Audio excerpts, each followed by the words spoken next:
Assignment, seminar, homework, അതിൻ്റെ കൂടെ എംബോസിന് മടുത്തു. എന്റെ പൊന്നു ദൈവമേ, എന്തോരം കാര്യങ്ങളാണ് ഈ ലോകത്ത് കണ്ടുപിടിക്കണേ. ഈ എഴുതാനും ഹോംവർക്ക് ചെയ്യാനൊക്കെ എന്തെങ്കിലും സംഭവം കണ്ടുപിടിക്കുന്നുണ്ടെങ്കിൽ.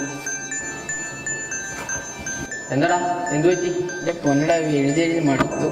അത്ര ഉള്ളോ? അതിനൊരു സൊല്യൂഷൻ ഉണ്ട്. പുതിയൊരു ഐഡിയ ഉണ്ട്, നമുക്ക് റോബോട്ടിനെ കൊണ്ടാക്കിയാലോ? എന്റെ പൊന്നടാവേ, നിന്റെ ഐഡിയ ഒന്നും വേണ്ട. നീ ആ ഇലക്ട്രിക് ലാബിൽ വയറിങ് ചെയ്ത് EDS ലാബ് കത്തിക്കാൻ നോക്കിയാനല്ലേ?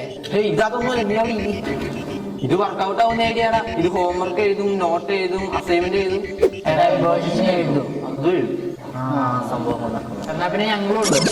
അപ്പൊ നമ്മളിത് ഒരുമിച്ച് ചെയ്യുന്നു.